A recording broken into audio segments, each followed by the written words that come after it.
Good morning and good afternoon, everyone, depending on where you are located. Welcome to the first episode of Chit Chat. First of all, I love that name, y'all. I'm going to sit with that for a second. Every time I say that, I'm going to give myself 2 snaps for coming up with it. I am so happy that you are able to join us on the first episode. I'm Devondria Sanchez, also known as the Fit Therapist, founder, owner of Finding Inner Transformation and client. Let me just say that. And I am so happy to introduce our panel today. We have 6 amazing couples, mine own included.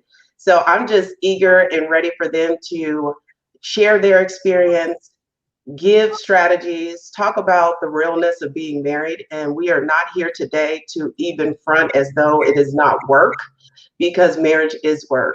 It is the type of work, though, we are committed to do despite the challenges, despite ups, downs, or indifferences. So I hope that you all are able to chime in and join us.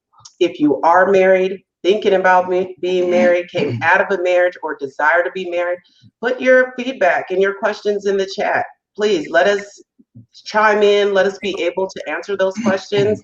We are not experts. We are experts in our own part in our marriage. I just heard someone recently say, I am 100% responsible for my 50% in the marriage. I love that. I am 100% responsible for my 50%. And so that part being said, let us offer some of our insight into our marriage and marriages. And so these couples that are here today have signed their waiver. They will not come after me after this. So if something is said here today, we are not responsible.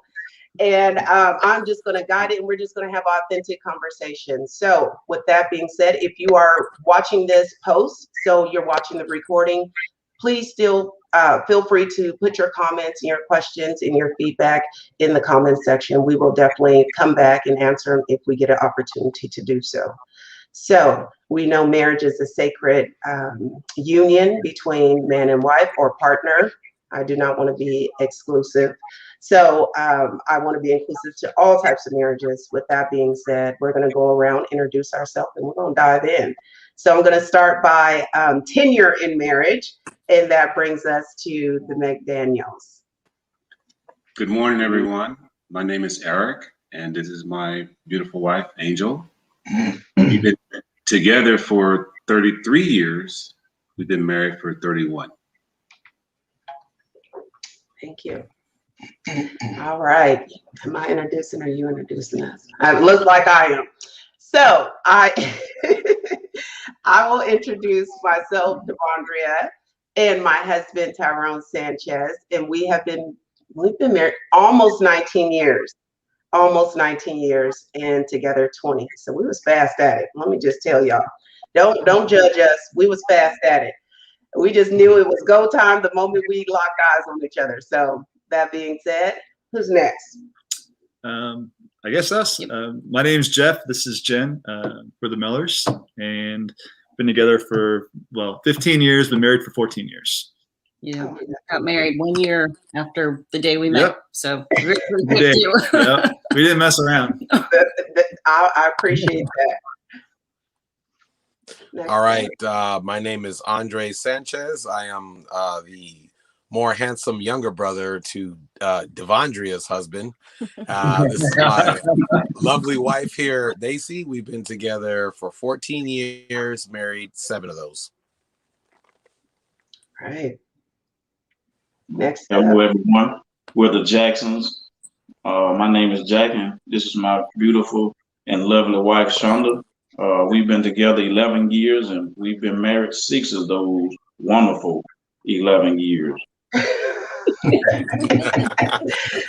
He making sure he don't get in trouble later. I hope y'all ready for this. Yeah. My name is Dario. This is my beautiful wife, Yoselin. We're the Salazars. We married 3 years, and we're expecting our first child. We love that. We love that. And if you didn't have that child, we got plenty for you. So they sure do. They got a whole tribe. So thank you all for being on here again. Feel free, ladies and gentlemen who are watching, to put how long you've been married and what you're expecting throughout your marriage. And this is one of the reasons why I wanted to start the first many episodes to come for Fit Chat Chit Chat is marriage, because I recognize where we're evolving and growing and maturing. Just heard someone say that most people leave before the state of maturity, before a person has a chance to mature into those kind of behaviors that we need to be successful in a partnership. So with that being said, we've just introduced ourselves. I want to know, what was the it factor for that person? Like, I knew this was the person that I wanted to marry. What was it? And I'm just gonna randomly pick someone, and I'll be so, because the Jacksons is laughing, I'm gonna pick them. How did you know it was them? It's over 7.5 billion people, and yes, we have not met them all, but I think most people go after something that they've created, a narrative they created, and it usually starts with physical features. So, what was it about that person that you knew? You know what? This is it. I'm marrying them. This is the last person I want to be with. Miss Shonda. Of course, because we're all unintentionally superficial beings. I was definitely attracted to his physical look, but I think for me it was more so his confidence and his persistence, because I was like, bruh, bye Felicia. And then he, wore me down. And so after years of trying to figure things out and definitely trying to heal from some things, it got to the point where it was like, this is who I want to be with. This is the green light. Let's go. Let's do this. And so here we are today. That's beautiful. Do you want to respond to those allegations, Jack? I think those is allegations. Yeah, they definitely was allegations. They definitely was allegations. But to be honest with you, I had been in the Navy a couple of years, 10 plus years, and I have met a lot of people. But when I met Shonda, it was just something about Shonda. I can't even explain it.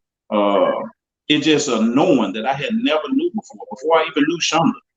And I told her, like, hey man, I may sound lame and green for this, but man, it's something about you. And I just want to spend the rest of my life with you. I told her that. It wasn't even a month into the relationship. And like I said, I can't explain it. Maybe she put something in my food. I don't know, but I hadn't even fed you at that point. Right. There you go. Yeah, she had a sister feed me, so yeah. But yeah, that's what happened now. Here I am 11 years later. Nice. Anybody else want to describe what it was about that person that made you say, I want to spend the rest of my life with him or her? I think sorry, go ahead. For me, it was more of like a trust. I felt like a trust with Jen, and I've been previously hurt, so that was like a really big thing for me. So I felt personally like it was somebody who was going to care about my well-being, and that was really what did it for me. Obviously, she has a look, so that definitely wasn't it. But yeah, I would say that the trust factor was really what did it for me. There was just a sense of just that trust was there automatically, and for something, the previous things that I'd gone through, that had really, it had made me at ease. So it was a good thing. That's awesome. Yeah. He mentioned something, and for all those who are watching, put in the chat, what was it about your partner is trust, being able to trust someone, especially coming out of sounds like a previous hardship or challenge or relationship. And we'll definitely hit on that too. Was you getting ready to say something, Mr. Sanchez? Well, actually, I was. Oh. So, first off, I like to say for the fellas that are out there and the ones that are on the panel here, I saw what they did. They all introduced their beautiful wives. I didn't get a chance to say that. So, yeah, they try to set me up It's a good thing I bought her flowers right before this. So I don't know if the husbands on here actually bought their wives flowers before the show. So I'm actually still in first place. Where are they? They're not here. So I will say, it definitely the relationships that I had beforehand. I believe with her, it was a lot of the things that I really wanted. I kind of knew at that point in life, being in the 27 years old at the time, I knew what I wanted, and she happened to have those traits that I was looking for, different from when I was 18, 19 years old, thinking I knew what I wanted. But then all of a sudden now she actually had, the traits that mattered. And yes, she was really easy on the eyes. Okay. Thank you. I appreciate that. How about anybody else? Let's take one more. What was it about that person? Well, I'll talk about that one. This was 1988 in Hawaii. Good year. I wasn't even born. I had a 1982 Cutlass as my first car with the white wall tires. And I was washing my car because I was getting ready to go to the club on Friday night. And I was scrubbing the tires with the Brillo pad, and something told me to look up. And I looked up and I saw her walking across the parking lot. She had just gotten back from the Philippines from being on deployment, and she had this, it was like a sweatsuit, but it was made like a skirt, and it had Coca-Cola. And it was shaped like a Coca-Cola bottle too. So, like I said, she was easy on the eyes as well, so that helped a lot. But I think the main thing that made me want to be with her is, she was just a nice person. She was mean, but she was nice. She was nice. And our love story started, I think, when we had our first kiss. It was a couple months later, weeks later. But I think that's what it was, easy going. She's fiery when she needs to be. I can't tell you how many times I had fussed at and whatnot, but when your wife has your back, and I think that's the main thing about it. Because we as men, we do some stupid stuff. We're just throwing it out there. We get involved in some stupid stuff. But I think when your wife has your back, I think that's the thing that solidifies a relationship. Yeah, that's beautiful. All right, so what would you tell people? We kind of talked about what brought us to our partners. However, has anybody done premarital counseling? We did a little on this panel. You did? Yeah. A little bit, yeah. I did not. Definitely did not. Well, I would say I did a lot of watching Maury Povich. Okay. So that was, to learn to what not to do. Okay? Right. I learned what not to do. So does that count? You don't get to. I think that counts. Anybody else had premarital counseling? Salazar's, are you saying yes? Will you tell us your experience, and then Jeff and Jen tell us your experience with premarital counseling? It was good. It was just like different subjects. Like I know we went over like the 5 love languages and knowing our spouses, our soon-to-be spouses' love language, and then we went over finances and so yeah, it was just different categories. I liked it. It was different classes as a group with other couples. So it was a lot of psychoeducation that and what to kind of look forward to as well. Dario, do you feel like the premarital counseling prepared you for the reality? Let's just call it the reality. 100% did, because in living with her and moving in together, those are the biggest things that we kind of argued about. Was like, hey, finances, what are we gonna do? Who's gonna pay what? Who's gonna take care of this, take care of that? Yeah. And she was very supportive as far as finances and coming out with a plan. And it made my life a lot easier, and our marriage is successful this far because of her planning and me allowing her to be like, okay, this is gotta pay here, pay that. And I'm okay, cool. Yeah. That's gonna work out for me. So I think it definitely gave us like a what to expect. Like some of the, I don't know that it prepared us 100% to just have a perfect marriage, but at least it's like, okay, like this was something we talked about that had to be addressed. That was going to be addressed. That was going to be a challenge. So sure. Millers, how about you? What was your experience with premarital counseling, and if you feel like it's worth it for couples to go through it? Do you want me to? Okay. We had a couple of sessions with the pastor that married us. Prior to that, that was a requirement. I don't feel like you prepared us at all. Yeah. Actually, I wish I had read the 5 love languages before I had been married. I would have understood a lot more. I didn't come across that book until much later. Yeah. What were your thoughts on? Well, the pastor that married us was a family friend of on my side, and he was kind of going through some dementia, I think. Oh my goodness! It was an interesting.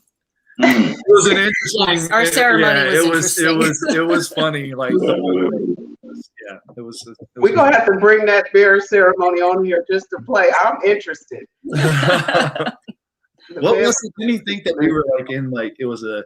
Like he went into like a funeral procession or something. He did, yes. Yeah, like he like in the middle of our wedding. It was really funny. And interview y'all pastors before y'all get married. Well, we did. We knew them, but we didn't know how it was how deep it was. It was fun. So the book they're talking about is Gary Chapman, The 5 Love Languages. He also has one for kids because kids have their own love language.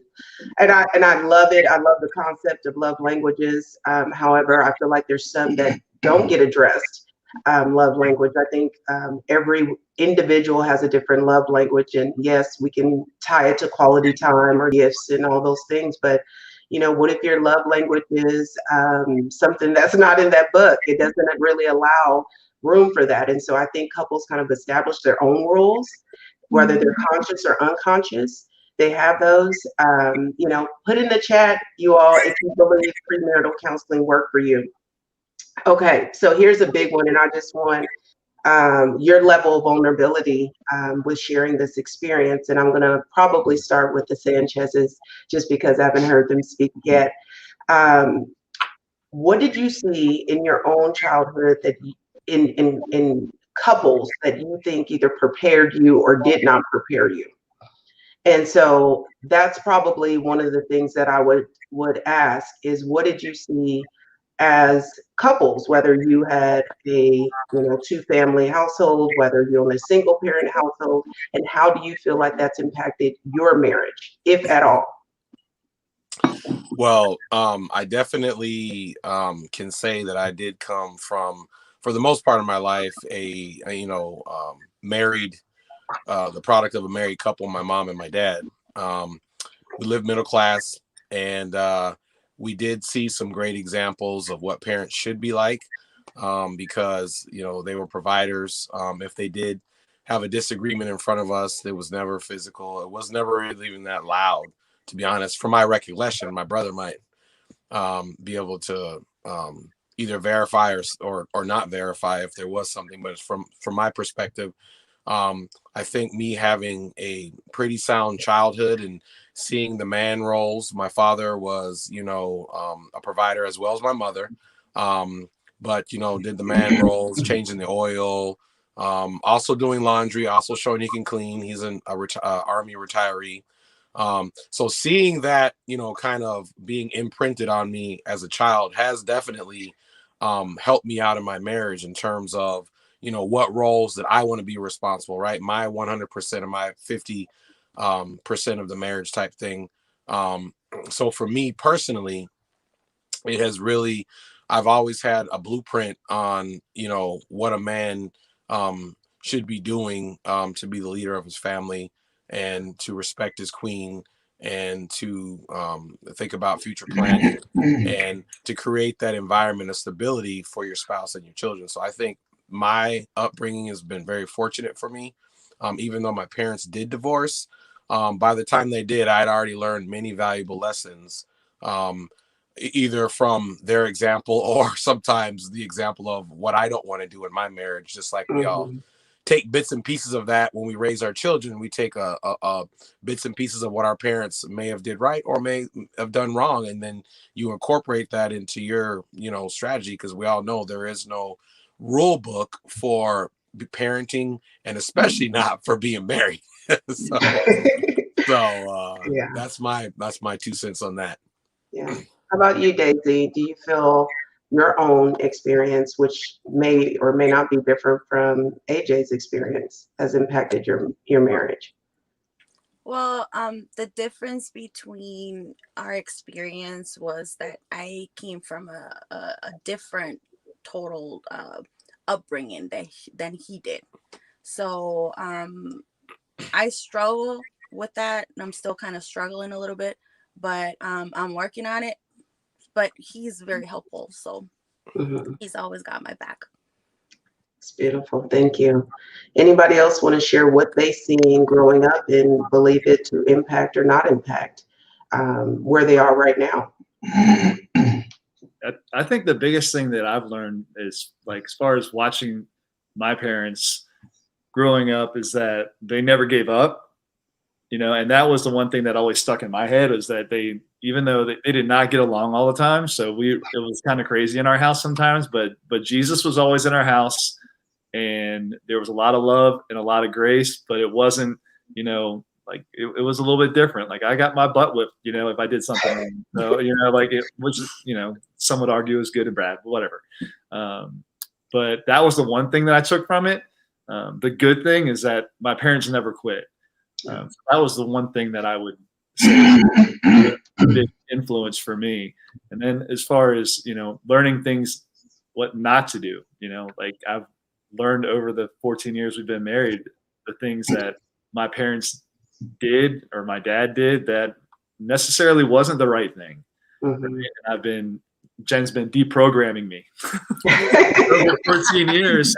So I've gotten a lot better at it, but yeah, that was kind of my experience, is that, I grew up around a family that really loved me, very faith-based, and that never gave up. So that's kind of how I went into things, is that I wanted to go into a marriage and never give up. Like, no matter how bad it got, no matter what happened, no matter what was thrown in front of us, that God was going to come through and that we could get through it. So that's how I think our marriage has actually lasted this long, and I think it will last a lot longer for that reason. Yeah, your parents been married for 41 years. My parents have been married about the same length of time. They were high school sweethearts. My parents, very similar to yours, I never heard them fight. If they fought, it was behind closed doors. So I was not really prepared for conflict because I never saw it. My parents would throw down in the middle of the store, man. On the other hand, my parents always had each other's backs in front of me and my sisters. They were very respectful to each other. And my father was in the military. He was a Marine. And so he would work all day, but my mom didn't work when we were growing up. So he was very involved. He cooked meals. He would brush our hair, try to put it in a ponytail. I mean, he did the same things that my mom did. He didn't just, let her have her thing. They were both very involved. So that was kind of my expectation when I got married. Just from seeing them, I didn't know anything else. So, but what exactly are you trying to say there? Right. No, but that's right, because we bring our baggage into marriage, and most married couples do not deal with married issues. They're dealing with individual issues they bring into a marriage. And I can just say that, and I'm going to address Jeff's question a little bit deeper about, so does a person stay or give up if they're not happy? And I'm not saying your parents is not that, but you said they just never quit. And I believe that too for my own marriage. However, that's not what I seen growing up. I actually seen, my parents were divorced by the time I was 3 years old. and it was very dysfunctional. And then my mom, she dated, and those didn't really last too long until she met my stepfather around 8 or 9, and it was a very dysfunctional. He had dysfunctional behavior. I wouldn't say that the marriage itself was dysfunctional, other than watching the codependency. Right, my mom chasing him. It was just this ritual and this cycle. He will go out. I've been unashamed to talk about his story, which is he was a heavy drug user. So we would go out on these binges, and my mom would do what she could to kind of go after him. He'd come back home. It was never about infidelity, cheating, none of that. It was like he cheated with the drug. And sometimes we don't understand that people can cheat, even though it's not with someone. It can be with something. It could be with work. It could be with a hobby. And for that particular situation, it was his drug use. Just overpowered his ability to be clear in the relationship. And my younger self could not stand that. My older self has a lot of empathy and kindness and compassion that he could not break free from that. So that attachment style. So when I met Tyrone, I was quick to kind of be like, okay, at the beginning, it was like, shut down, don't deal with anything, because I didn't want to be like my mom in a relationship.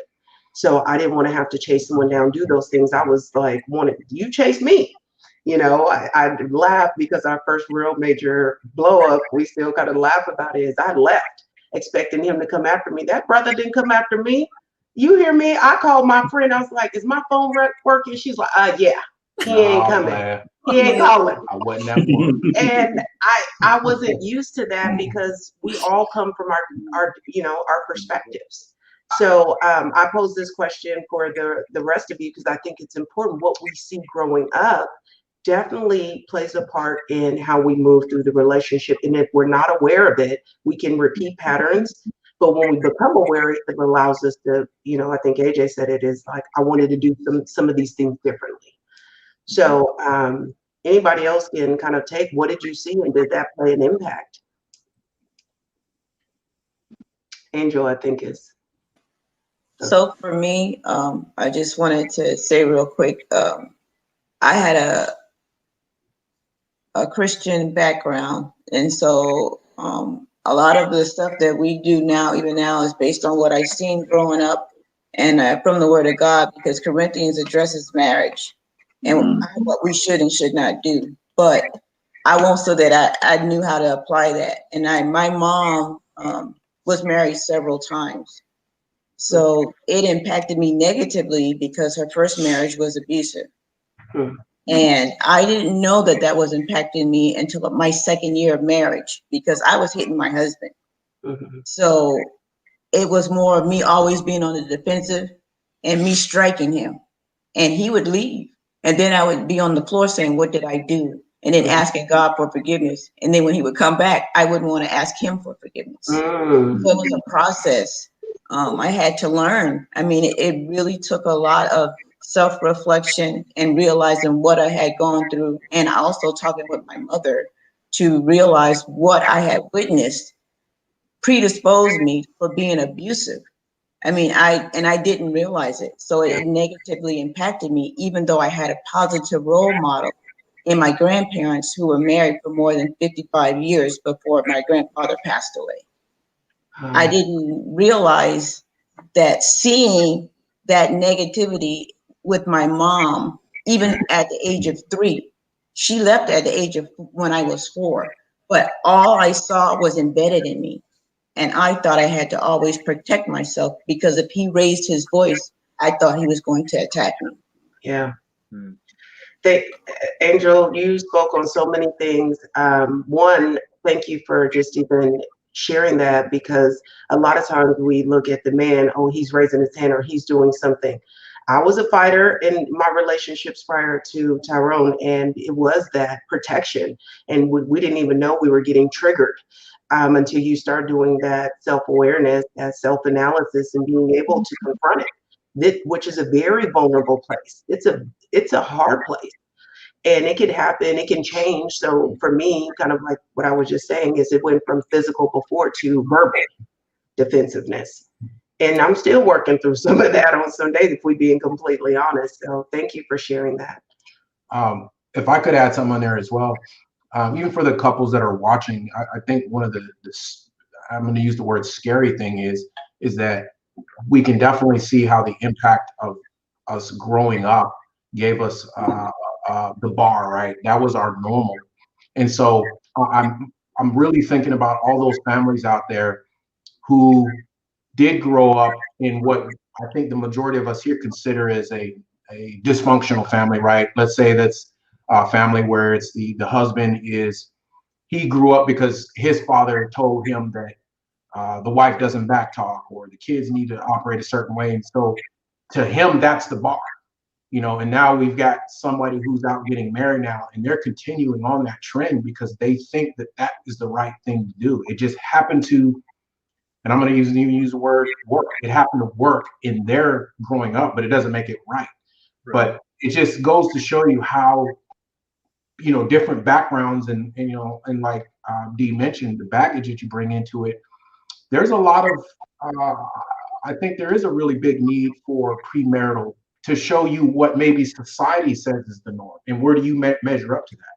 Because it sounds like the majority of us here, and maybe even those watching, we're kind of right there near the bar. But what about those people that are way off kilter, and then still walking into, and it's like the cycle just continues. Good points. But Jackson, I think Jack was going to chime in and say something. Yes, I'm different than most of y'all. My parents divorced when I was still young, and the love that I seen from my family, from my mother and my father, was to work to ensure that I was taken care of. And my mother worked third shift, so I rarely ever seen my mother. And it came to a point to where I used to have to live with my great grandmother, and then she passed. So I had to go and live with my father, who worked 2 jobs. So I rarely seen him. So I never seen love. I never seen family. It was just me and my brother, and then I replaced, I guess, family with sports. So I played baseball, basketball, football. I played year round to keep me from being at home alone with just me and my brother. And I didn't realize at the point that I never knew love. I didn't know what love was. But in my mind, I had a love for sport. And love for me was ensuring that the household was taken care of, making sure that we had something to eat, make sure the light was on. That was my identity of love. And when I got with Shonda, she would always say that, hey, you're emotionally disconnected. And I was like, what you mean I'm emotionally disconnected? I never cried. I never showed emotions. I couldn't show sympathy or empathy at all. And it caused a problem for us in the beginning. And my thing was, well, what's wrong? Like, hey, I go to work, I pay the bill, I'm coming home every night, I'm not in the streets. This is my way of loving you, but it wasn't what Shonda needed at the time. She had a different form of love, but to me, man, I'm loving you better than I can love myself right now. And I think that I know my parents loved me the best way that they could based on what was poured into them. And I understood that I was loving Shonda based on what was poured into me, but that wasn't love. And that I had to sit down and actually listen to Shonda. I had to sit back and look at the family values that she did have. She had a family setting. It was so bad that I couldn't understand why Shonda wanted us to sit down and eat at the table. I never had dinner at the table. But this was a big thing to Shonda, you know what I'm saying? And I couldn't never understand that. And I would get mad and get upset. So our upbringing definitely plays a major role in our relationships. And I think the main understanding that I'm trying to get out to the people is that talk to your partner. Understand what I guess you would say their love language is. Understand what is their way of being loved. Because I was loving Shonda the way I knew how to love Shonda, but Shonda couldn't receive that because that wasn't her way of receiving love. Her love was more an intimate love of hugging and kissing and talks and just sitting up under the porch. Like, you know, it was simple things that I wasn't accustomed to and wasn't willing to do because I felt like that wasn't love. So Right. one thing that I know for a fact in order to make it in a marriage, in any relationship, is you have to consider your partner and how they want to be loved and go all out in that area. You know, I still can love Shonda by my way of paying the bills and making sure that the lights are on and that food is on the table. But I have to put forth that 100% effort that you're saying toward her needs on how she wants to receive love. And if we don't never do that, then that love would never be filled. And what I'm hearing from a lot of the couples on here is that they had that faith set and they had a strong background where somebody in their family was trusting and believing in God. And like the Daniel said, you know, First Corinthians chapter 7 tells us about what a family, what a marriage is supposed to look like. And I believe that somebody was praying for me and my wife Shonda, even when we had no idea of the marriage setting in the Bible, the marriage setting. Because I think about it, on my whole block, most of my friends were single parent household. I never seen a married couple. You know, I never been inside of a house that had a husband and wife, and that played a part on us tremendously. But what I can say is that if you put your faith in God, God can work out those things. And if you really love that person, then you must be patient with that person, and just let God do what He do. You know, I can't explain how we ended up here, but what I do know is that when I gave it to God, I didn't see the problem with Shonda anymore. It opened my eyes to what was wrong with me. Like, hey, Jack, man, you know, this ain't love. You know, you have to find out what love is and allow your spouse to teach you and let God put in you or bring out of you what He's already put in you. And we start to see drastic changes immediately. Jack, that was beautiful. And you make a huge point. What other than, I mean, well, maybe with your kids, but that you get to practice that love, that patience, that joy, that long suffering every day. You get to practice it with your partner. Did I say patience? Did you say suffering? Did you say suffering? You get to practice that. And what I'm hearing you say is, you know, it's a reflection. What do I need to do? You know, who do I need to surrender to? These things that I'm seeing a problem in. And a lot of times it's not a problem. It's just different from what, like you said, what you're used to and what you're accustomed to, and on the other side of that. Salazar, what did you see growing up? How was that for you with that may have impacted your marriage? Well, for me, you know, probably similar to Mr. Jackson said, I grew up just single mother home. I never had my dad in the picture. I knew what my dad was, but my dad never showed me an example of what a man should be, and what man's role is in a relationship. So my brothers, you know, they did their part as far as kind of showing me a little bit. But growing up, you know, my mom was the one making the bread for the house. You know, she paid all the bills. She feed us at night, did everything she needed to do for 5 kids. And for me, when I got married, when we got together and we married and we lived together, you know, I had to understand, you know, my understanding of a man was, you know, paying the bills, working all the time, you know, making sure she's taken care of, and showing her, you know, that was my way of showing her love. And through the years and with her help, you know, I've learned to understand the role of a man at the house, you know, being there for her emotionally, and listening to her at night, and her understanding me, you know, because my, you know, work hours and stuff like that. And that was my hard thing. And then herself, you know, she would grow up in the family where her mom and dad eat together, dinner at night. Everything is the one that does everything else. So she had that misconception of me, like, no, you need to do everything on the house.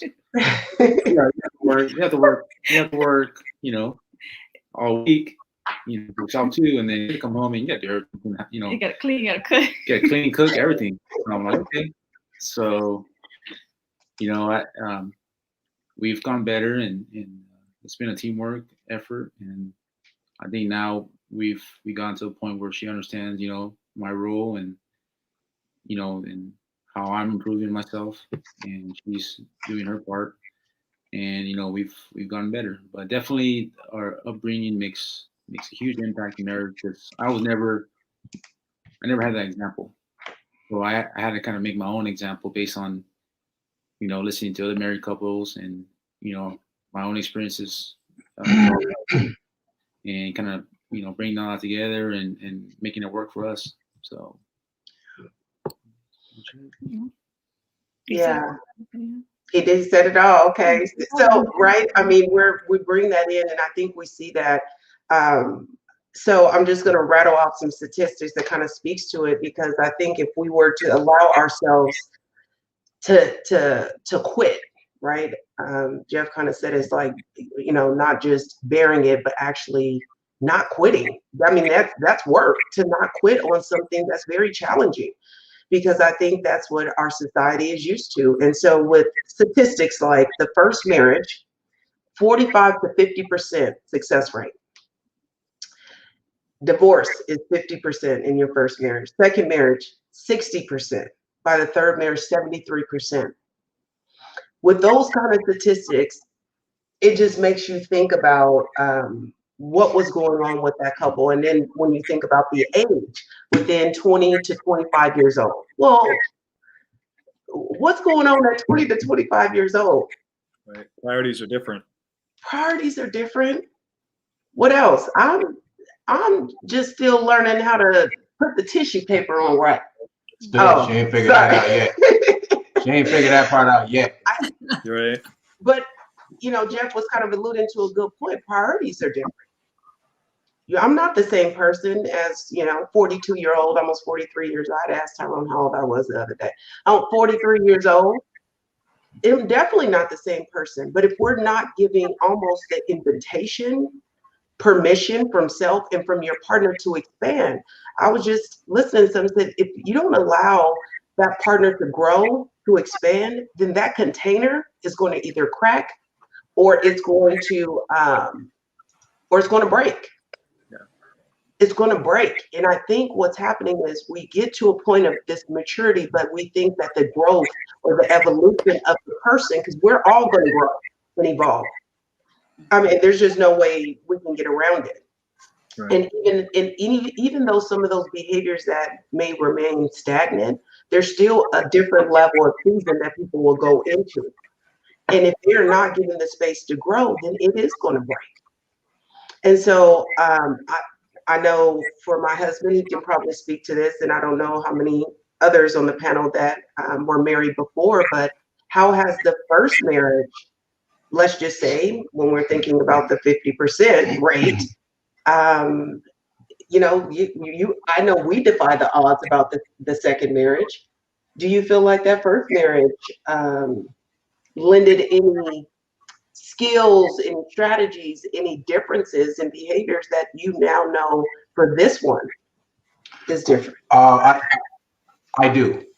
And I will tell you that just like, I know some of us have had premarital counseling, whereas my version of premarital counseling was actually having a first marriage. And I will tell you, one of the things in my first marriage that I kind of had an idea that we were on the wrong track, but it came to me much later, and that is the friendship piece. I knew, like the majority of us guys, we kind of figure it out and what we feel is our role, and hopefully it's a positive role. Whether it's like Jack, you did love the way you felt you could, right?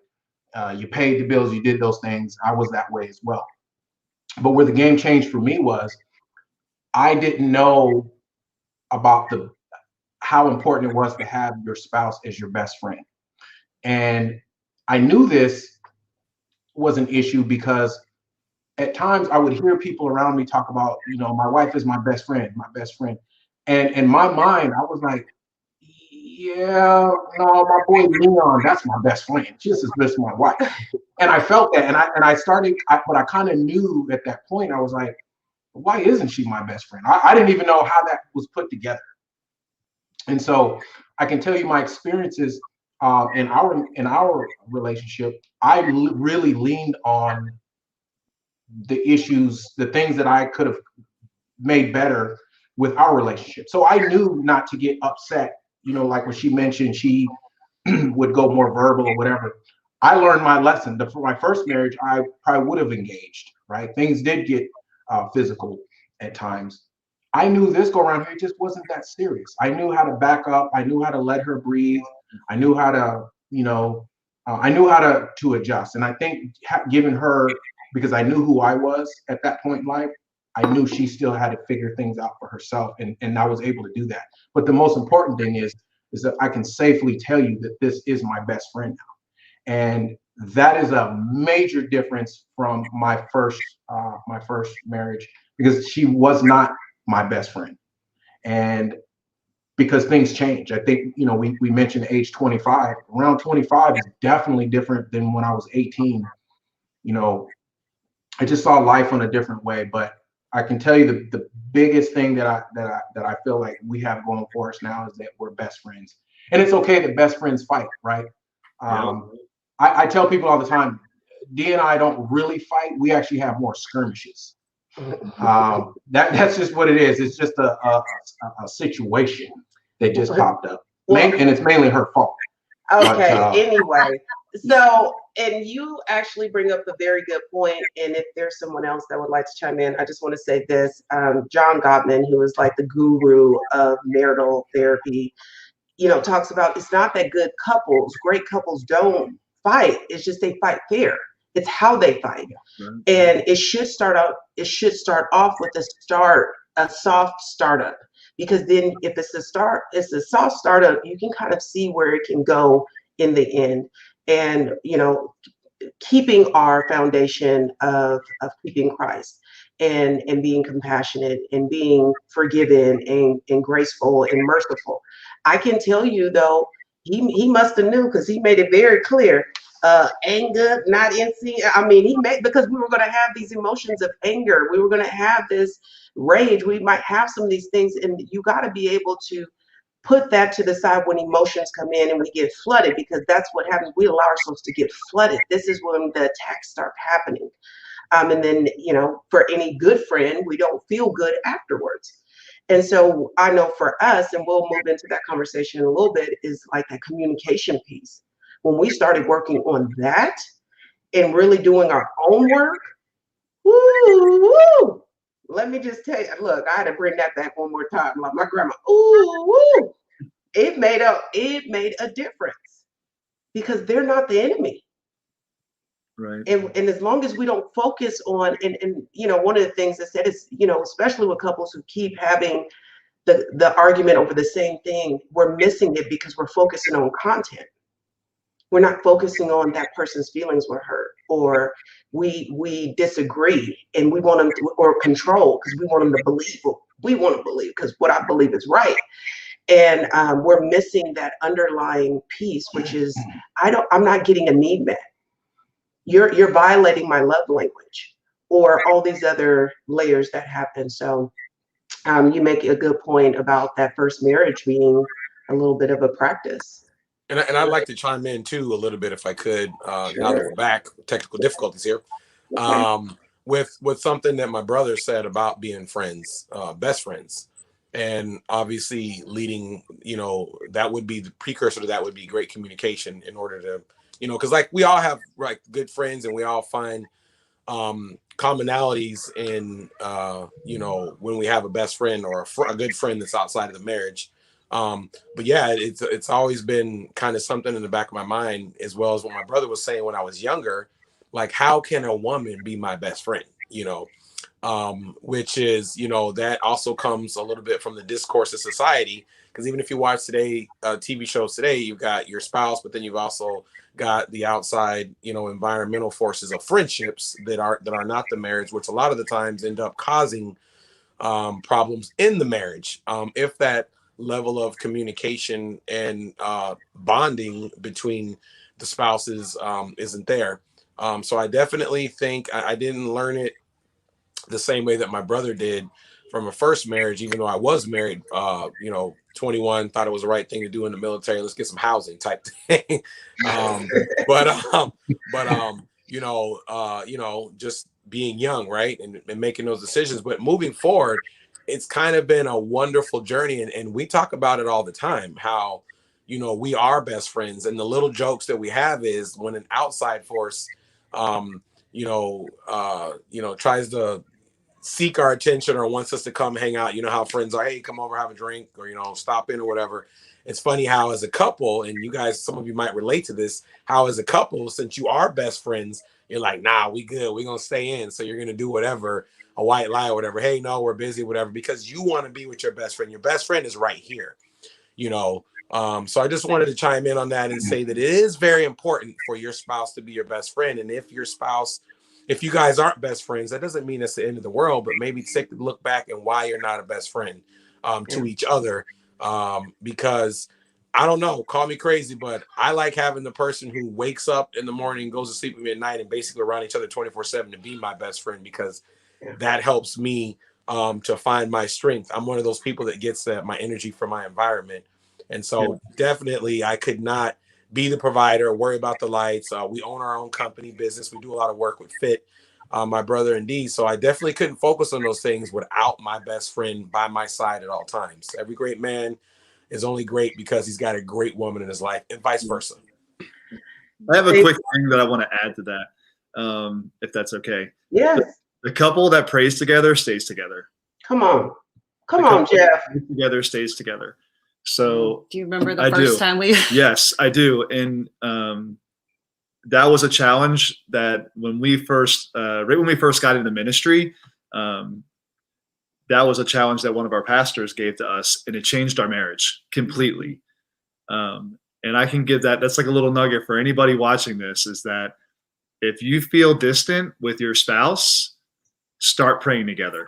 It is uncomfortable at first. But once you start doing it and you become one with God and you are working in that vibration, things get a lot easier because God's involved. And I think that that's a really, really important thing. So thank you, Jeff. Can I chime in? Last one. Yes. So I think one of the things that Angel and I, we realize is that, and we recognize this early on in our marriage, is that we hang out with married people. Mm-hmm. We have no single friends. Yeah. None. Because single people's mindset is different than married couples' mindsets. Yes, single people's mindset is we were all single, so we know what on single people's minds. So let's just keep it real. Yeah. Yeah. A married couple, they're on a different level. So for all of you out there that are getting married or newly married or married, if you have single friends, you need to cut them loose. If they're not planning on getting married, you got let them go. And what we found is that we hang around people that are married and that people have been married longer than we are. Because if people have been married longer than we are, they're success. They are success to what it takes to be married for a long marriage. We have friends that have been married over 50 years, and we hang out with them. We play games with them. We go and eat with them. We break bread with them. We go to church with them. So it is important for married people to be around other married people, because other married people will show you what it takes to be successful in your marriage. But if you hang around single people as married person, that's not good. It's not good at all. It's going to end in something nobody wants. So I'm curious to see. Thank you, Big Mac. I'm curious to see what people's other on the panel or audience, what your opinion is about if you're married and you have a single friend. Let's say it was your best friend since high school, and look at Eric, since high school. What's your thoughts with that? Miss Shonda? For me, I noticed that like when things were rocky with us, it was easier for me to cling to and talk to my friends that are not in relationships or not married. Mm-hmm. And when things became,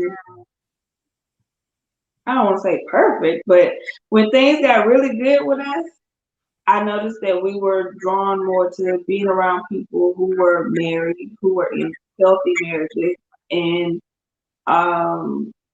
or even friends that respected the marital bond. I have a friend who has been married before, and she's not married now, but she respects and understands that. So anytime I've ever come to her, like, girl, this man get on my nerves, she's like, girl, it's your husband. Mm. So it's like you know, you have to see and understand what your surroundings are like and what the people around you, what their thoughts are. Because sometimes a person saying, oh, well, marriage is not for me, it can mean more than just it's not for them. It can mean that they don't have a positive mindset when it comes to marriage, which will make it difficult for them to understand your behaviors and your level of respect for your marriage and the importance and priority you put on your marriage. Mm-hmm. So for me, it's like, yeah, I can honestly look back and think and say, like, yeah, most of my friends are married, happily married couples. So, Well, so yeah, Jack. I'm sorry. It just came to me while Shauna was speaking. We have to understand too, for especially those out there watching, that when you think about our Heavenly Father, we have a covenant with Him and we have a marriage covenant. Those are the only two covenants that we have. And the Bible tells us in Matthew chapter 18 that if two can agree. Now, what other agreement can be more powerful than a husband and his wife?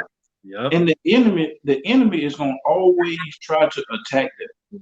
Right. And so what we have to understand is, yeah, we're going to have friends, we're going to have coworkers that may not be married. And like Big Mike said, we don't need to hang out with them because it's something that they don't have that we have. And what we have is valuable. And until we can find out that we're not to take from them, but to give them what we have. You know, we are to be the light of the world. And the marriage covenant is our way of showing who God is, to show the love that God has for us. You know, so we have to understand that, yeah, you're my friend, and you know, but this is my best friend right here. You know, we can kind of do some things, but I'm hanging out, like Max said, with other married couples. I'm learning from their relationship with each other and their relationship with God, so that I can properly be that light, so I can know the truth. So when my best friend talk to me and say something that does not sound like the truth, I can easily identify and say, well, wait a minute, you know, I don't know what space you're coming from, but you know, I don't need to be talking about that. And the last thing is, Tyrone, you're absolutely right. She has to be my best friend, because in the past, I noticed that in previous relationships, when I slipped the most was with that person that I confided in about my relationship instead of confiding with my mate at that point in time. Mm-hmm. So you have to be able to talk to your wife or your husband as your best friend, because if you don't, you're opening a way for the enemy to come in and destroy what God has ordained. If you stay in here and you agree on anything in earth, God will give it to you. Yes. I promise you that. We are a living testimony of that right there. So I just wanted to share that with y'all. So that's a whole word. And Nicholas is saying, speak on it. But I'm gonna challenge the Salazars a little bit and put you on the spot, because they're much younger than us seasoned folks. Where most of their friends are probably either married, thinking about getting married, or they're not married yet. Because we're, you know, as we all met in our early to mid 20s, that is not always the case. And I know there's a time where we get there. Like we didn't get there right away, that we knew we needed to be best friends and all those other things. So what are your thoughts about having single friends and being married, if you have them? We do, right? I do. I have single friends. And of course, it's not the same. Like you don't hang out with them like you did when you were single yourself. So the dynamic does change. It has changed. So I don't think that. I think you can have them, but it's never the same level of friendship as far as hanging out because we're at different stages of life. They're still single, and that's totally okay. And we're married, so it's different. We tend to hang out together with more of friends that are married. By myself, usually it's now and then.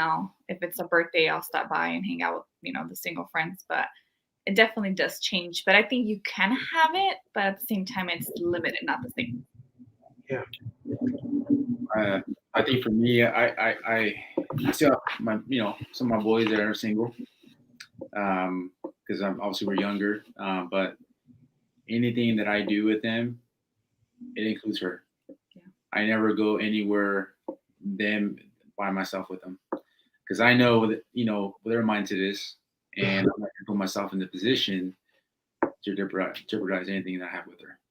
Yeah. And I open the relationship with her and them too, because I want her to know that she can trust me, and anything that we do it includes her. Yeah. So if they have to be that their will, then they will. That they're okay. I'd rather her be there than be there to make sure everything's good. And trust, they've become some real close to us, and we try to show our example of marriage to them, in hopes that they kind of pick up on it as well. So that's been our not really a huge barrier, honestly. Yeah. We've learned how to adapt, and I've learned as I've gone older to understand that role and to make sure that our marriage is strong. But we do tend to hang out with other married couples as well. That's some of our closest friends. And I actually want to, commend you guys as being a young couple for learning that. I don't think I learned that quick in life, as far as, include your spouse in everything that you're doing. And that wasn't more of a spouse thing. It was when we were more like, dating and engaged. And I just wanted to also speak to the importance that the Salazars were saying about, stay together. And if you do have a single friend, like he was saying, he includes his wife. Well, Dee, you spoke to something earlier too, where it's not just cheating on your spouse with another person. It could be with work. It could be with, TV, video games, addiction. And so one successful thing that I've learned that works, because I'm the primary person that runs our business. And as Dee and Tyrone know, we do travel a lot because I do work with them as well. Is that I, no matter what, bring my wife, if at all possible, granted with, the children that we do have a 22-year-old too. So that helps out immensely. We've got grown adult children, 2 of them anyway. But it does immensely make a difference when my wife is with me on a trip, if it's possible.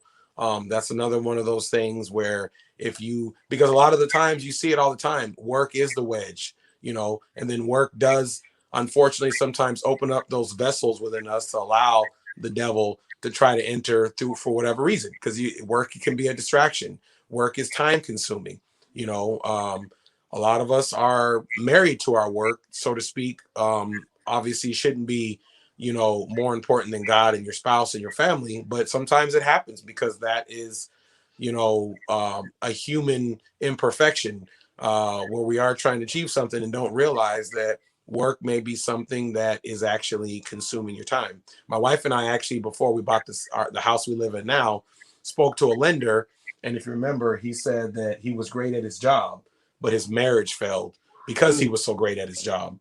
And so one of the things I just wanted to add in is that, which I'm commending the Salazars on this, is yes, Include your spouse in, not just going out when you go with single friends, or maybe your hobby, maybe you like to play basketball and you're bringing your spouse to sit on the sideline, you know, to be your cheerleader, or vice versa. You could be her cheerleader. But also think about modalities to include your spouse in things like going to work. Personally, I ask my wife all the time, are you tired of me yet? Because I want you to go to work with me. I want you to go to the store with me. We wake up, she got to see my ugly mug. I do flight simulation. When I'm doing my flight simulation, if you watch anything, she's my moderator. So I like to have her in every facet of my life. I know, and our you know, over love, and we do PDA all the time. It is contagious because we have one of our business partners, Chad, even who said, he said, man, you and your wife always look like, you know, you're so in love. And I said, yes, we are. But I said, there's a lot of work that goes behind that. And as everyone on the panel has already stated, it is not a perfect walk, you know, but it is those trials and tribulations that makes us stronger.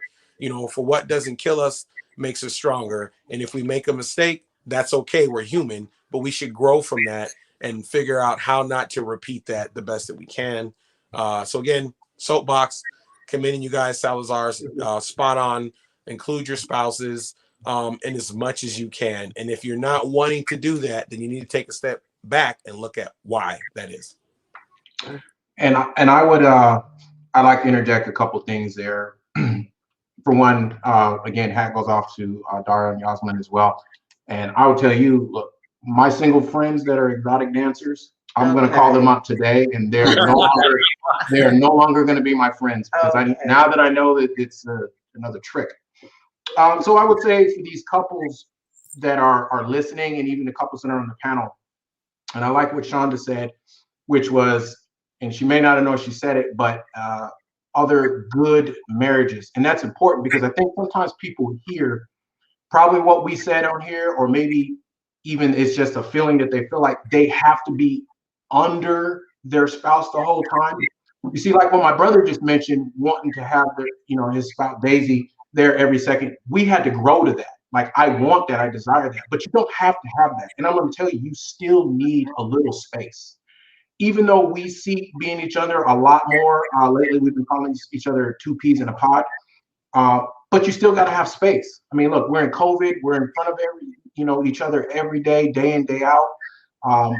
For relationships who one person goes to work or both go to work, you have a little bit of time to miss each other. And you might feel like that works for you, and it does work for you, but then all of a sudden you're in a situation like what COVID presented, where we're under each other all the time. Was your relationship strong enough to take that little bit of space that you need, right? And you just kind of have to adjust it. So I guess what I'm saying is, don't feel like you just have to be under them, like some of us are saying right there, because I love to be under her as much as well, but I also recognize I had to grow to that, and I had to get to that point to where I'm desiring that, but it doesn't have to be. You have to have a little. I think in every relationship, you need to have an opportunity to miss the other person. Well, and that's what a relationship is. It's individuation and connection. And, we wouldn't have survived deployments. Let's just be honest. We were 7-month, 9-month deployments, detachments. There's no way that if I had to have him physically, that we would have made it. And in some relationships, as we know in the military, to have a military spouse, I think everybody on here, maybe Daryl is, veteran, is at some point in time, we had to have more than that physical connection. We had to have emotional, mental, and more important, spiritual.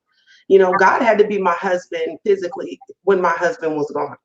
Period, point blank. Even though he was there, I had to trust that God had allowed this. And what did he need me to grow in? And every time we had that 7-month, that 9-month deployment, or these detachments and workups, for me, it felt like, okay, God was calling something for me that had to be away from my husband for me to learn and grow in. Because otherwise, babe, what do you think about that? Babe, what you got about that? And I had to learn to grow up, especially being 22 years old when I met him. There's no way I knew who I was. I was growing and developing, and I'm still growing and developing that. Just to kind of wrap up that part, Dario mentioned something, and Yoshi we're talking about boundaries. We're talking about setting limits. We're talking about when you go out with your friends and him or she want to be at the strip club, and you know dang well your behind need to be back at the house. You need to set a boundary. Nah, bro, I'm good. Or I'm gonna bring my wife because I don't even want to get into that situation. So even, and I don't have many single friends, but the single friends I do have, I set those boundaries.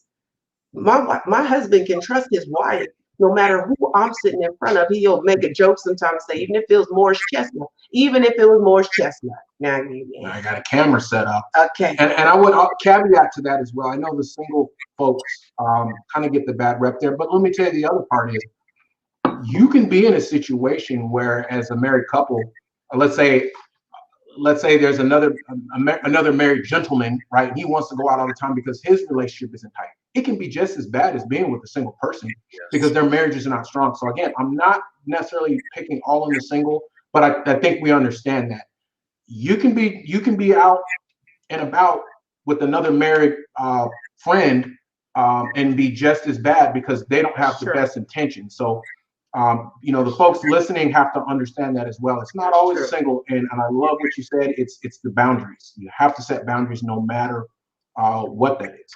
Ooh, who you been around? That's the 3 fifth? snaps and Z You've formation. been around the fifth there. Okay. Come on, y'all. So let me ask this. I read something recently that said conflict is a way of deepening intimacy. That conflict is a way of deepening intimacy. And basically, let me just give a little background that 2 people can have 2 truths in the relationship. He can have a truth and I can have a truth. That my feelings were hurt, and let's say his truth was that really upset me. Those are both true. But sometimes in conflict, it's I didn't hurt your feelings. You made me angry, and we start this you stuff, which the moment we start off any conflict with you, walls come up. And I am a big advocate when I did marital counseling for people or had individuals who talked about marital issues is we used I statements.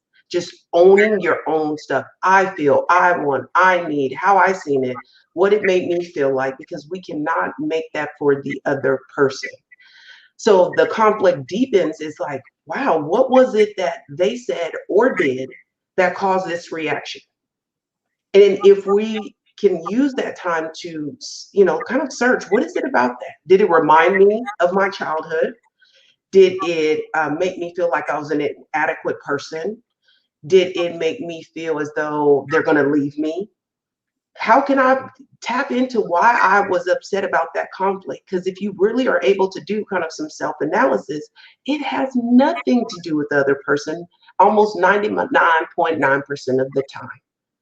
So do you believe that conflict can deepen a relationship? I definitely think it. I definitely think it can. I definitely know it can, because again, in my opinion, and you can speak to this too if you want, honey. It's about how you grow out of that conflict, and because like I'm sorry, I'm horrible with the names here. The Millers, the husband, said one thing. His parents never gave up, right? And he obviously stated, even at the grocery store, they would throw down. So that's a lot of conflict there. But obviously there was also a lot of growing from there based off of that conflict, or they wouldn't have made it. And if at the end of the day, they had the spirit to never quit, to never give up. And that's how you grow through conflict. I think that's how we grow through life, because life is filled with conflict and imperfections and uncertainties. I mean, look at the times we're living in now, right? That's what's, but when it comes to a conflict between spouses or partners, the way you grow is you work through it. And then that's another stepping stone in your foundation. Okay. You're just adding to your foundation. So I definitely 100% agree that conflict can increase emotional and physical intimacy between your couples. The only slippery slope is if you're not working on conflict management skills during those conflicts, it can also be counterproductive and it can go the other way. So me saying that conflict can help us grow is one thing, but also with that, the caveat would be that if you have not worked on your communication, which I've taken several communications classes in college, and one thing is that everybody thinks that we're great communicators because we do it all the time. But that one thing is the one thing that most of us are not the best at, myself included.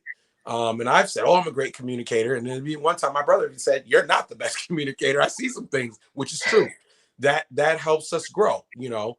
So all I can say is, you know, just like me being 43 years old right now, I realize that it takes a trial and tribulation to grow. You know, sometimes God puts that in our path so that we can see that we can grow from that, and it makes you stronger. Yeah, totally agree. I was gonna say, when Jen and I first got together, of course, like there was that connection, but I feel that the longer we were together, and the more conflict we did have, and it did get resolved, and we worked through it, we've grown closer. Like, so our relationship now is a million times stronger than what it was when we first got married. And so where a lot of people, like, they're, you know, everything is great right here, and then it kind of goes this way, and then, you know, unless they're keeping in line with God, then it comes back together.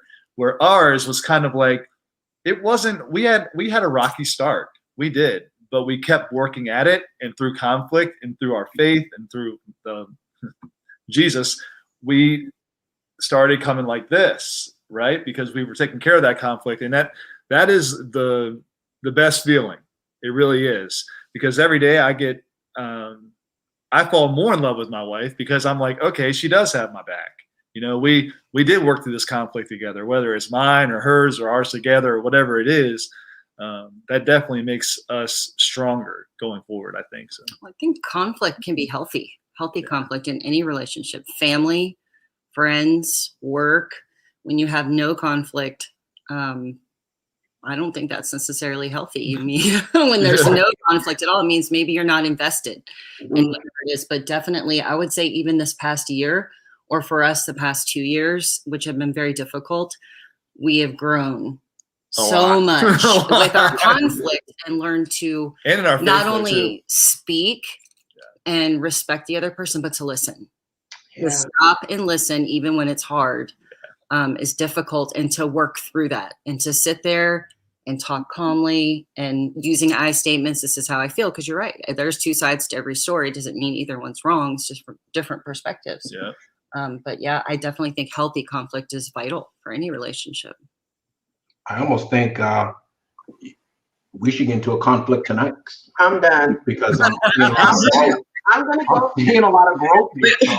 I'm going to go ahead and move on. Okay. Shonda, you have something to say, Missy?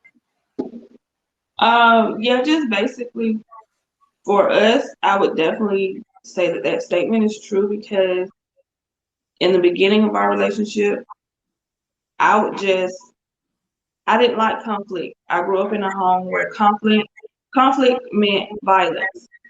And so I was like, he's getting upset. Okay, I'm going to walk away. I'm going to shut down. But the conflict would come back up because it was never resolved. Because as soon as it got uncomfortable, I was like, nope, done. Like, we're not going there. And so in the more recent years, it's gotten to the point where it's like, once we feel ourselves getting there, it's like, okay, we're going to take a break and we'll come back to this.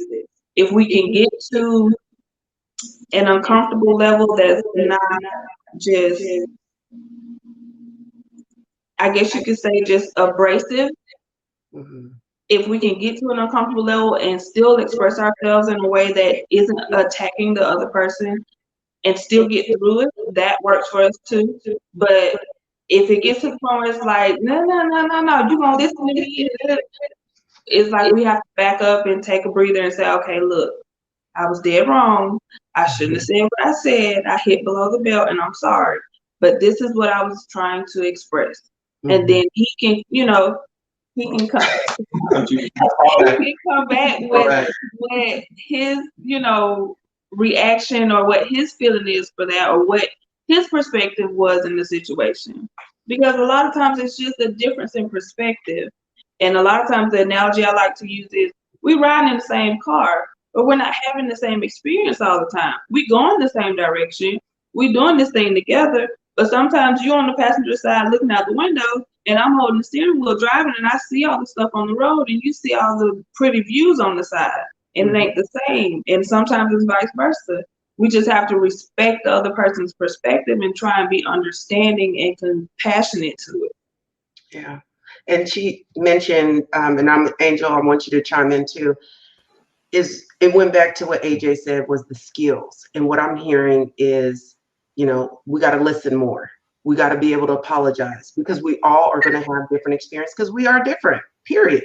Just because we've been together 20 years doesn't mean we're having the same experience in every situation. And so it goes back to those skills. And as long as we have some that we can agree to use, even if they are different, then we can come out healthier. Angel, I wanted to chime in. One of the things I wanted to say was, we've been together a long time, so we were still in our early 20s when we got married. It took a lot of growth to get to where we are. And single friends are not necessarily bad if they respect, you said you have limits or limitations on, you had set boundaries. But that single friend can come to you because when I was having those issues, it was a single friend that said you need counseling. You know, it was a single friend that said you need prayer. It was a single friend that said this is wrong what you're doing. And because I was confiding in them, we prayed together, but I went and I got counseling. And we as, I don't know about everybody else, but for us, we understand that counseling might be how you can learn how to communicate. Because I didn't know that just because he was getting louder, he was just excited. That's just Big Mac, and he moves his hands all over the place. I'm like, you move your hands, you want to get hit. But I mean, we have to learn. It's a process, and when you first get married, those single friends usually fall off, or they get married.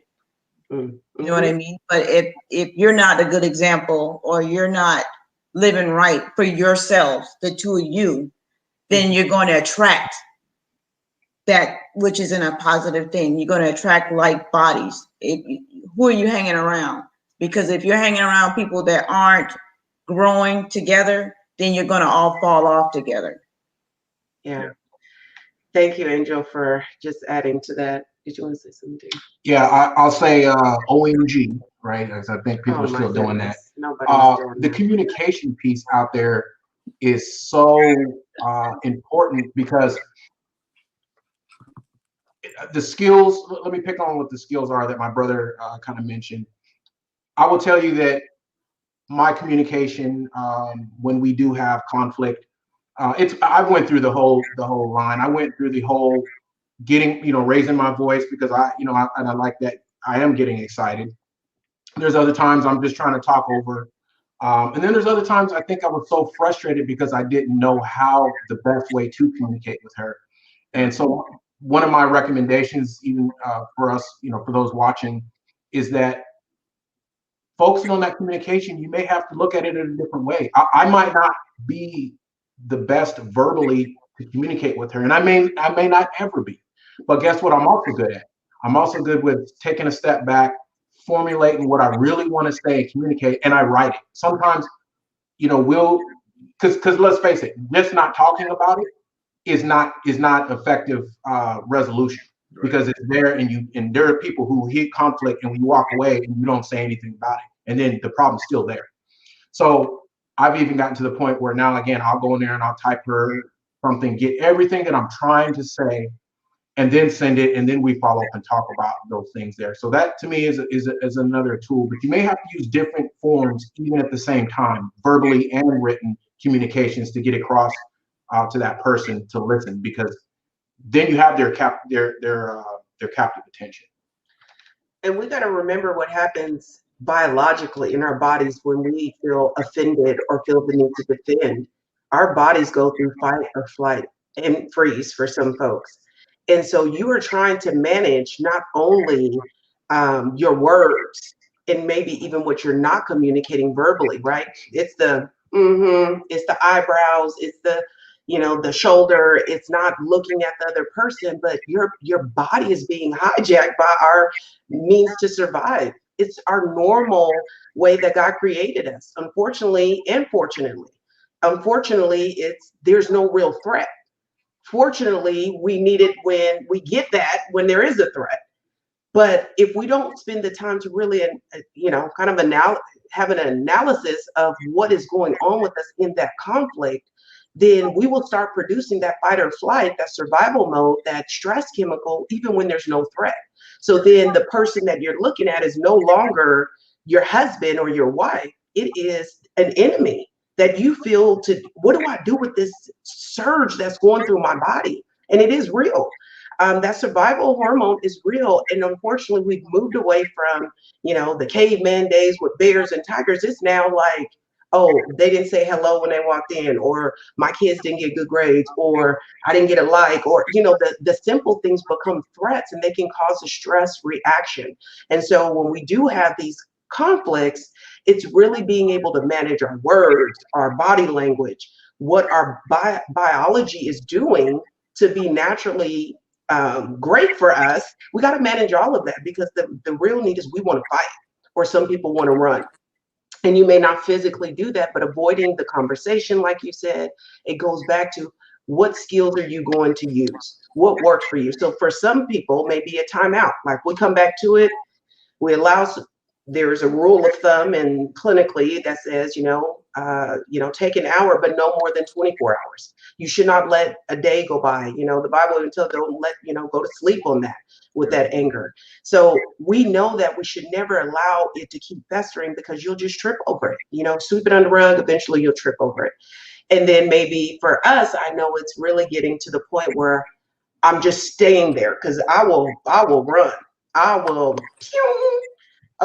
go underneath the cover. I don't want to talk, don't look at me. But what I've grown in, correct me if I'm wrong, is correct you. Okay. Is the ability to, even if I do say, okay, Tyrone, I just, need a minute, I will come back and address it.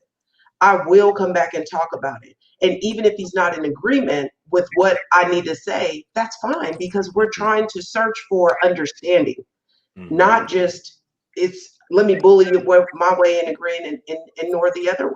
And I will tell you that being the recipient on the whole, okay, fellas, we've heard it. I'm going to do this. Okay, go ahead, do what you want, right? That's kind of scary. So it's kind of scary when she says, I know we're in the heat of conflict, we're bringing out the swords, and then all of a sudden she bails because she's calming down. That took a little while for me to understand that, okay, she just needs to get her mind together. But I wanted to come in and just keep on the offensive because we're in a conflict. But again, I had to get to that point of being able to say, you know what, that's all it is, because it's not like she's just not wanting to talk about it. She just needs to gather her emotions and her thoughts. So, but for those out there listening, when your partner does that, you will be a little taken back. It is, and I man, you said something that's very, and a lot of times I would tell my wife a lot of the times when that happens, because she's more of the kind that, because she wants to quiet her mind, right? Yes. She gets quiet. Okay, I'm first of all a combat veteran with PTSD, so there's another layer of what I have going on because of my combat experience. But you're absolutely right, big bro. Like there's a lot of times that she would not, I would call it stonewalling, but because that's what I'm looking at. I'm like, hey man, I'm trying to have this conversation and you're just quiet and you're going off. And then she's like, well, I just need to quiet my mind and get my thoughts together. And I'm still storming around like the Tasmanian devil, trying, because in my brain, which it's a part of my, I guess would say, ongoing process of treating myself for the PTSD, I need 1 and 1 to equal 2. Sometimes in a marriage, 1 and 1 seemingly doesn't equal 2. Because you're like, hey, if I'm doing this, you should be doing that, right? Murphy's Law, right? For every input, there should be an equal output, right? But that doesn't always happen in the marriage for exactly what you're saying. The other person may not be communicating or, utilize their conflict management skills the same way as you do. They may need to go quiet their brain down first and get into their own head to do it. So one thing, because I'm also a motivational speaker, one thing that I have definitely circled back to outside of, obviously capital G, capital O, capital D, and like, the Millers say, gotta have Jesus, is that our actions do transcend our words. And that is an important thing to take into account, not just when you're having conflict, but all the time. For example, I am very vocal. I'm the more lovey-dovey one. I need that PDA. I need that. Hey, she can call me every name in the book, but if you come and give me a kiss and give me a hug, okay, cool. I know you're having a moment. That action transcended her words or the future talk what people do, and we all have seen it. I am going to do this. I will be there. I'm going to show up for you. And then what happens when they don't? We call them the flakes. So obviously their actions aren't transcending the words. You just give me these words and you don't have anything, no action behind it. So one thing that I've been trying to do in the marriage and that we try to work on, especially when we have conflict, is, hey, because that uncertainty for me kills me. Like my brother said, like, all right, do what you're going to do. That's like, oh man, what does that mean? But if my wife, if we're arguing and she comes down and she cooks me some food, okay, cool. My boo cooking me some food, there's hope. She comes down and gives me a hug, but still saying, I'm not ready to talk. Okay, cool. And I do the same thing. And my daily challenge to myself is, especially because I don't know if it was Big Mac or one of the other families that said it, when we were young and dumb as guys, we made a lot of mistakes, right? We were guys. And it was Big Mac that said it, because I remember his face when he said it. We make a lot of mistakes. So as I've grown into my marriage, I find it more important for me to wake up every day and do an action that shows her that I love her. So this is probably the lady in this whole neighborhood probably got bed and breakfast all the time. And my daughters, they're like, Dad, you're always going up and down the stairs, because that's what I want to do, to show her no matter what, that I love her. It's the little things where I try to make my actions transcend my words. And so to that end, I think we can also incorporate that for everyone on the panel and everybody listening, to give us that sense of comfort. Because for me and my love language that is in conflict, that is something you're reaching out to my love language receptors and saying, okay, we're arguing, but we're still good. Yeah, that you make a good point. And Ty says, figure out your partner's love language, communicate that. Yeah, we've been talking about that, and we know we all have different styles. And it may not be in Gary Chapman's book, which to me, it's a good foundation, but everybody has to establish that. So I'm going to shift a little bit. This is a segment as we're going to start wrapping up a little bit. You guys have gave amazing content about communication, about skills, about premarital. I mean, we addressed quite a bit in this length of time. So I thought it would be cute to have a little part in this show. It's called, How Does It Go Down in Your House? Just answer it. No big deal. All right. Husband walks in. This is for the ladies. Husband walks in, walks past you without speaking. How does it go down in your house? Come on, Yoshi. I see you look over to the side. Yeah, not good. I'll probably call him out like, boy, like I got the like, you serious right now? Like I've been waiting for you, type of thing. So yeah, like she's like, it's not going down good. She's gonna call him out. That's how it goes down in her house. Miss Shonda, how does it go down in your house? I'll probably ask him, you all right? You hit your head on the door on the way in? Right. You good? Okay. Okay. All right. Miss Jen, how does it go down in your house? Jeff walks in, didn't speak.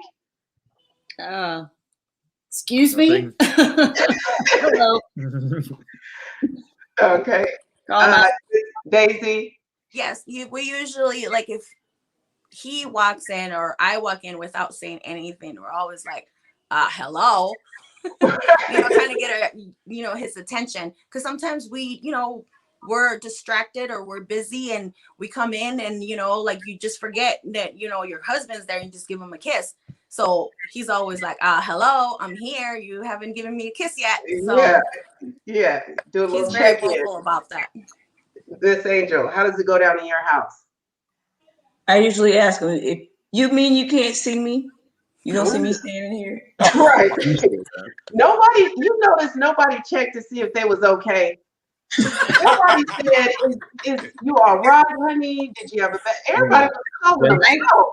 I can honestly tell you that it's all attitude. It's all attitude. Jeff has never walked in and not said anything. Usually before he even closes the door, hello. Right. I might go upstairs and I'm like, he's looking for somebody. Yes. But nobody did it. There's times when you said, if I walked across the house naked, you wouldn't be looking at me right now. Right. So, just saying. But that was All right, fellas, you're hot, she's cold. How does it go down in your house? Well, what kind of hot and cold? You know what I'm talking about. Right. Expert. Well, Okay, words mean that's mean true. something. That's true. He's getting clarification. So how does it go down? Wait a minute. Are you physically hot or you like? No, we're talking about temperature, Okay. like needing a blankie. Okay. Oh, Okay. Okay. Now repeat the question again for me. all right, you're hot, Okay. she's cold. How does it go down in your house? Ah, that's a tricky one. If I'm hot and you're cold, and I mean, I know I'm supposed to say, babe, let me come up, put my arm around you, but I'm hot. Okay. I'm gonna need to get you a blanket or something. Okay. I don't know. I'm failing this one. All right, AJ. How does it go down in your house? Well, the way it goes down in my house is I'm just gonna stay hot because I'm gonna let her have the temperature set. But he's usually very cold, so he's got socks. He walks around with his sweater, and then like I'm hot, and he's like, "Oh, we're just not moving enough. You're just sitting down, or you're just standing up, or whatever. You just gotta move around." And it's not. No, it's hot in here. Like yesterday, I had to put the thermometer, the thermostat down because I couldn't deal with it, and he was like, "Oh, it's just fine." So even though he makes accommodations, he's still calling you out about why Yes. you're the way that you are. Got it. Dario, you're hot, but Yoshi's cold. How's it going down in your house? Well, I learned that if I'm hot, then I let her take control of the thermostat. I really don't. That's not worth it. That's not worth an argument. Smart man. Look at So Dario. I'd rather just let her do it. So Tough it out. Look at him. Look at Jack. Eyes going back. How does it go down in your house, Jack? Well, I'm always hot, and Shonda has the thermostat set up on her phone, so that's all I have to say. Got it. All right. Can I change my answer? Right. No, you're done. You had your time. Eric, Big Mac, how's it going down? If I'm hot and she's cold, I keep it like the Arctic Circle up in this joint. So you got to get a blanket. I bought heaters. I got a fireplace. I bought extra blankets. I got a heating pad. Go take a shower, hot shower, do whatever you got to do. It's got to be the Arctic Circle up in this joint. That's what I'm talking about. No Arctic Circle.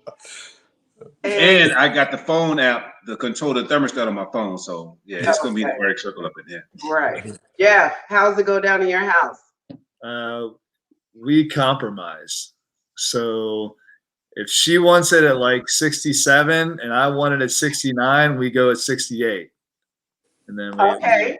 So that's been like a problem in our house before. So the past week with the we live in Austin, Texas, so it's like it's been freezing here. So it's been a little bit cold lately. It's been like 65 degrees in our house for the past week. So right. We compromise. Do this. I seen Shonda look at Jack like don't even think about getting no compromise and negotiating skills from them, huh? Because he said, and I said, Right. You can't give it all up, man. You can't give it all up. You got to stand your ground a little bit. Right. See, one thing I've come to realize is that it's we have a whole bunch of things that we're gonna agree with and that we're not gonna agree with. So if I can compromise with the temperature, then that means she can compromise with something on my liking. So you know, some things I'm willing to sacrifice. You know what? Yeah, go ahead. Can we just switch places on the couch because I need you to be closer to the fireplace because I'm sweating over here, you know? But yeah, that's how I approach it. All right, last one. There is a noise in the middle of the night. Jen's going. How does it go down in your house?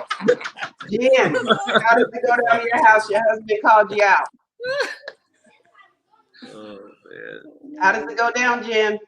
If there's a noise, Jeff wakes up and says, "What was that? Can you go see?" Go figure it out. I'm sleeping. It's you. No one's breaking in. The alarm hasn't gone off. So he's sending you to go check it out. Jack, how's it going down in your house? I have been waking up 5 or 6 times in the middle of the night. Did you hear that? No, ma'am. I just went to see what was going on. There's nothing going on. I heard something else.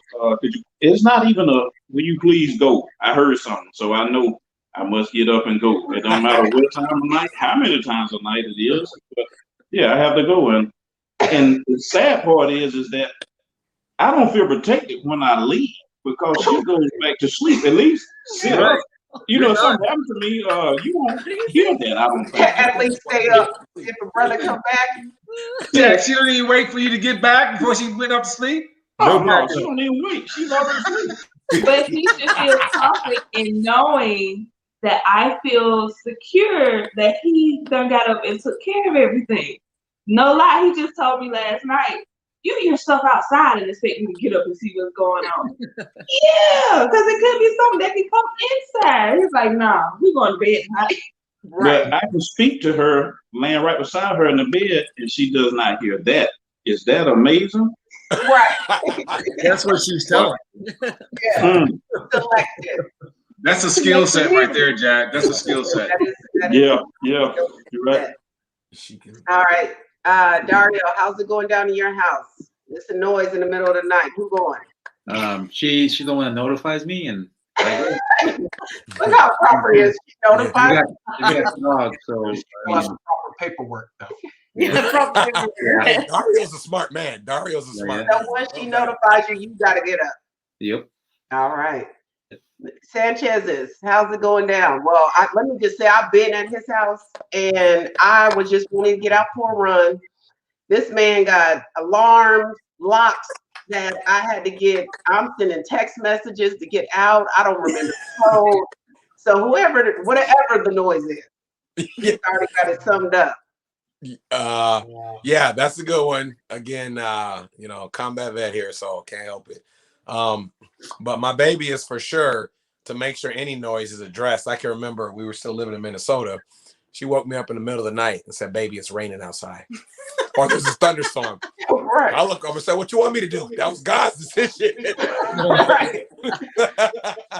God. But so nonetheless, I usually get up, go check it out. Now, we do have an evacuation plan in my house, but she does not follow it. I said, "Baby, when I got to go downstairs, if I have to go investigate, you're going to collapse in the room, grab the kids." I turn back around. She right behind me talking about, "What is it?" I'm like, Not following the plan. Yeah, so my baby, she don't go back to sleep on me. She'll be right behind me when I'm going to investigate, even though I'm supposed to go check it out. So thank you, baby. We going down together. Well, I sleep with earplugs in because of all those years sleeping underneath the number 3 wire. And Tyrone and Jack know what I'm talking about. So I had to sleep with earplugs in. So if I get notified, I have to get notified because I don't hear anything, nothing. And she'll say, "Babe, did you hear that?" I'm like, "No." Well, go look and see what it is. So I have to get up. Yeah. I have a baseball bat right behind my bed. So I grab that and then I go and find out what's going on. So yeah, I get notified. Well, we're not going to talk weapons, but there has been times where you have sent me downstairs before. Early in our relationship, he was like, "Go check it out." No, don't believe that. Look, this is how it works out. There might be a strange noise. She'll notify me, right, through the proper channels. And first, I got to say, "Are you sure you heard something? What would it sound like?" So I got to go over and figure out what the sound was. Then I got to roll out of bed. I go into the bathroom. I take a Motrin because whatever's about to go down, I need to be prepared. Right. And then I'll kind of walk down the hallway. I walk to my 15-year-old. I wake him up. And I have him go look because he's my decoy. He's my decoy. This one. You're going to sacrifice him. How loving Abraham. Okay, anyway, a loving Abraham. He going to sacrifice his child. I am checking, but I got to go get the boy because he's the decoy. You got to assemble your check team. That's what it is. With that being said, Thank you all for tuning in to Fit Chat, Chit Chat. One more time. I'm just going to sit with, oh, come on. I love, love, love my panel. Thank you all for coming in, sharing your wisdom, your knowledge, your truth, and your experiences. Thank you all for chiming in on YouTube and Facebook. Thank you, thank you, thank you. If you're watching this in a recording, please put your comments, your feedback. I'd love to hear from you. On the 13th of March, we got Fit Singles. Yeah, y'all heard it right. It's singles because they got something to say too. So just as we have our experience, our truth, our strategies, our skills, so do they. If you are interested, I mean, we're already on full panel, but we plan on bringing it back around. So if you are interested, DM me or send me an email at fitchatchitchat@gmail. Subscribe to my channel, Finding Air Transformation. You can find me on Facebook at Fit Therapy and on Instagram at Fit Therapist. As we leave, I do not own the rights to this beat, but the artist, independent artist, is my beautiful niece, Kiana, who's going to take us out. Thank you all. God bless. Thank you, thank you, thank you. And as we go out, and I'm learning this, so y'all stay tuned. We will be at it again.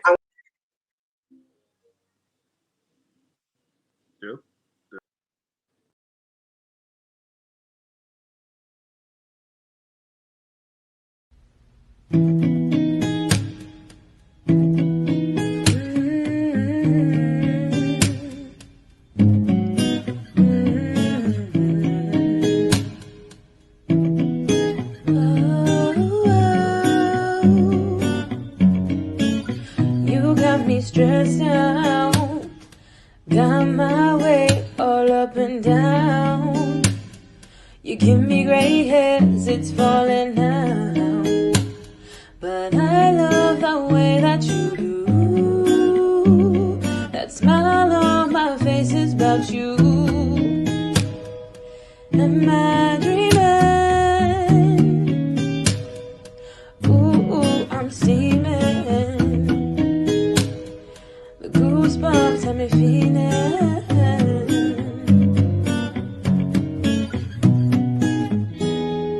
Could this be really real? Or am I lost? Would've known, never been in love. But you gave me flowers, chocolates for hours. I'm so in love. L-O-V-E. Make my heart beat.